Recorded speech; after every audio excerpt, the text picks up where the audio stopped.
Кыргызстанда 12 май саат 10:00 карата коронавирус жуктурган жаңы 21 учур катталды. Бул тууралуу Саламаттык сактоо министринин орун басары Нурболот Үсөнбаев өкмөт үйүндө өткөн маалымат жыйынында билдирди.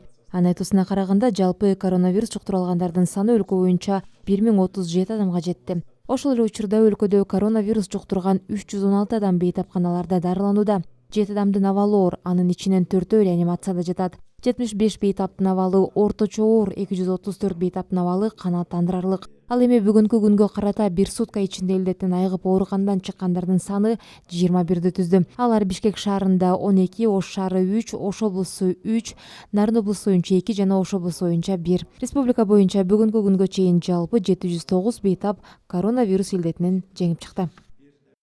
Мамлекет башчысы Сооронбай Жээнбеков бүгүн Баткен облусундагы мамлекеттик чек аранын кыргыз-тажик тилкесинде жакында болгон курал колдонуу менен коштолгон жаңжалда жаракат алган аскер кызматкерлеринин абалынан кабар алды.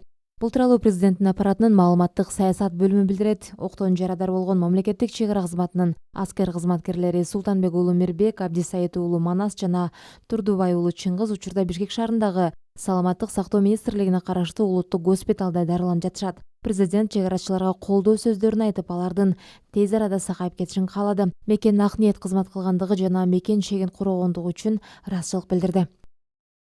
Аскерге жазгы чакырык жанданат. Тиешелүү жарлыкка президент Сооронбай Жээнбеков кол койду. Буга чейин өлкөдө коронавирус пандемиясына байланыштуу аскерге чакыруу жана запаска бошотуу вактылуу токтотулган болчу. Чечим айрым шаарларда жана райондордо өзгөчө абал киргизилгендиктен жана армияда илдеттин жайылышын алдын алуу максатында кабыл алынган. Кыргызстанда 18 жашка толгон жарандар күзүндө жана жазында бир жолку милдеттүү түрдө армияга кызмат өтөөгө чакырылат.